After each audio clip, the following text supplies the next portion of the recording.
बिस्मिल्लाहिर्रहमानिर्रहीम। अस्सलाम वालेकुम। Welcome to my channel with Mrs Fahad. कैसे हैं आप लोग? उम्मीद करती हूँ सब खैरियत से होंगे। अल्हम्दुलिल्लाह मैं भी आप लोगों की दुआओं के साथ बिल्कुल खैरियत से हूँ। तो चलते हैं आज की रेसिपी की तरफ। आज हम बनाएंगे हैदराबाद का बहुत ही फेमस हरी मिर्चों का सालन। ये जो है हैदराबादियों की जो ख़ास जो है स्पेशलिटी है ये सालन जो है। इसके लिए यहाँ हमने 4 मीडियम साइज़ की प्याज ली है, इसको स्लाइस कर लिया है।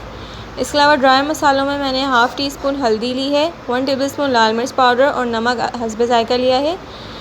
2 टेबलस्पून भर के सफ़ेद ज़ीरा है, 2 टेबलस्पून ही मेरे पास साबुत धनिया है, 1 कप मैंने तिल लिए हैं और एक जो है मैंने खोपरे की पूरी जो बट्टी होती है गोल सी जो वो ले ली है, इसको स्लाइस कर लिया है कद्दूकस से। इसके अलावा 1 टेबलस्पून मेथी दाना, राई और कलौंजी मिक्स है और यहाँ मेरे पास हाफ़ केजी हरी मिर्चें हैं और मैंने जो है 2 से 3 टेबलस्पून इमली ली है, इसका हम पल्प रेडी करेंगे।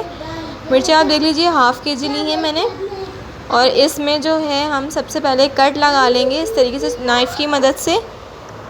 ये मिर्चें जो हैं बहुत फीकी होती है, इतनी स्पाइसी नहीं होती और इसको जो है हम डंडियों के साथ ही यूज़ करेंगे, डंडियाँ नहीं काटेंगे इसकी। तो ये देखिए इस तरीके से तमाम मिर्चों में मैं कट लगा लूँगी और यहाँ पे मैंने एक पैन लिया है। पैन में सबसे पहले जो है 1 कप तेल डालकर इसको सौते करेंगे। इसको इतना सौते करेंगे कि ये जो है बस हल्की सी जो है इसका कलर हल्का सा चेंज हो जाए, उसमें से खुशबू आने लगे, क्योंकि हमने जो है तेल को जलाना नहीं है, हल्का सा रोस्ट कर लेना है। तो बस चलिए इसे रोस्ट कर लिया है हमने। देखिए इस तरीके से हम इसे रोस्ट करेंगे। इसी पैन में जो है मैंने ज़ीरा डाल दिया है, साबुत धनिया भी ऐड कर दूंगी और इसको भी जो है हल्का सा रोस्ट करेंगे। जब इसकी खुशबू आने लगेगी तो इसे भी हम निकाल लेंगे। ध्यान रखिए मसालों को जलाइएगा नहीं, वरना फिर जो है आपके सालन का कलर भी बहुत ख़राब हो जाएगा और टेस्ट भी।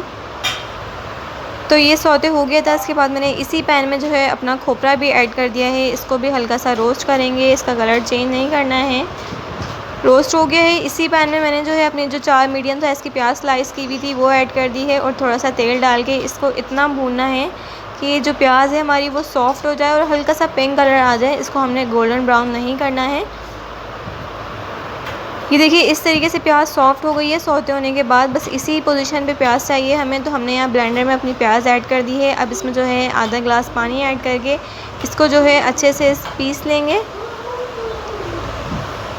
ये देखिए प्याज मैंने पीस ली है। अब जो मैंने ड्राई मसाले लिए थे जिसमें धनिया, ज़ीरा और खोपरा और तिल थे, इसको मैंने अलग से जो है पाउडर कर लिया था। अब ये जो है ये तमाम पाउडर मैं इसमें ऐड कर रही हूँ प्याज के साथ। अब ये प्याज के साथ भी थोड़ा सा ब्लेंड होगा तो इसमें 1 गिलास पानी ऐड करके हम इसको जो है अच्छे से मिक्स कर लेंगे ताकि पूरा बैटर हमारा यकजान हो जाए और एक अच्छा सा थिक सा पेस्ट बन जाए। देखिए इस तरीके से इसका पेस्ट बन के रेडी हो गया है प्याज का और मसालों का। अब जो है हम इसमें अपना इमली का पल्प जो हमने रेडी किया है वो ऐड कर लेते हैं। ये देखिए इस तरीके से हम इमली का पल्प इसमें ऐड कर रहे हैं। अब जो है हम इसमें 2 टेबलस्पून अदरक लहसुन का पेस्ट लिया था वो ऐड करेंगे और अपने ड्राई मसाले ले लेते हैं जिसमें हल्दी, पिसी लाल मिर्च और नमक हस्बे ज़ायक़ा है, टेस्ट के अकॉर्डिंग यूज़ करिएगा। चलिए जी ये सब हमने इसमें ऐड कर दिया है। अब इसको अच्छे से स्पून की मदद से जो है मिक्स कर लेते हैं। ये देखिए तमाम मसाले जो है मिक्स हो गए हैं इसमें अच्छे से। तो अब हमने क्या करना है, एक पैन ले लेना है, उसमें ऑयल ऐड करेंगे। ऑयल जो है मैंने जो 3 कप होते हैं 3 कप फुल भर कर मैंने ऑयल लिए हैं, क्योंकि इस सालन की स्पेशलिटी है इसमें ऑयल जो है थोड़ा ज़्यादा होता है। तो ये देखिए पैन में हमने जो है ऑयल ऐड कर दिया है। अब सबसे पहले हम इसमें अपने तड़के का सामान ऐड करेंगे, जिसमें तड़के के लिए जो मैंने लिए हैं मसाले वो ये हैं। इसमें 1 टेबलस्पून भर के ज़ीरा है और 1 टेबलस्पून ही मेरे पास जो है कलौंजी, मेथी दाना और राई मिलाकर है और कड़ी पत्ता मैंने थोड़ा सा ले लिया है।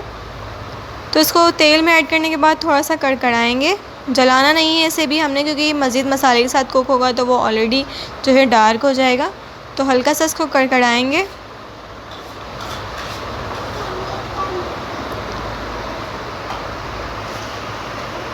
ये देखिए हल्का सा कड़कड़ाने के बाद इसमें जो है अपनी तमाम कट लगी हुई हरी मिर्चें मैं ऐड कर रही हूँ और इसको कवर करके जो है मैं कुक करूँगी।